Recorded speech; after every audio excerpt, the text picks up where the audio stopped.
Hey guys, Jason here from Love Brothers. Let's talk about Netflix. In my opinion, the show is over. It was only a matter of time. The company has been one of the greatest success stories of the last quarter century, and the stock has been one of the best performers, but it's over. The stock will be dead money for decades, maybe forever. And here's why. The big problem with Netflix is it's a one-trick pony. They do one thing very well, but they only do one thing.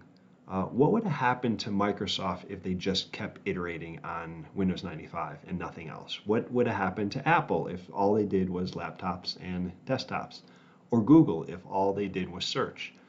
Or Amazon if they were still just an online store and never got into other markets?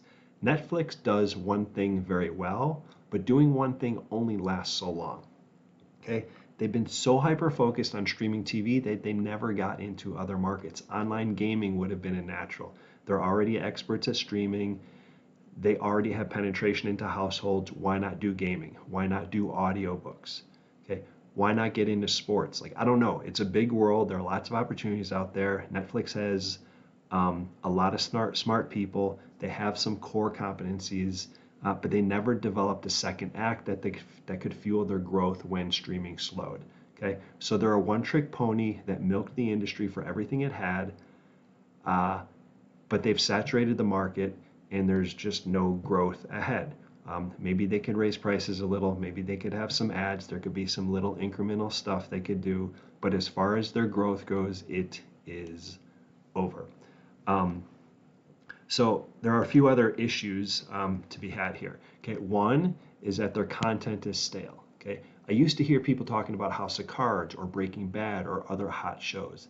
Now I don't hear anything. The last time I heard hype about a show was about a year ago when The Last Dance came out. Okay, I hear about Ted Lasso, but that's an Apple show. Another issue, competition. Okay, Hulu, Apple, Amazon, HBO, so many others. Heck, even YouTube with all its free content is competition. And nowadays, with inflation causing gas and food costs to rise, people are cutting back on some unneeded expenses. Haven't watched anything on Netflix in a couple months? Cut it. So in my eyes, Netflix is in the same category as AT&T.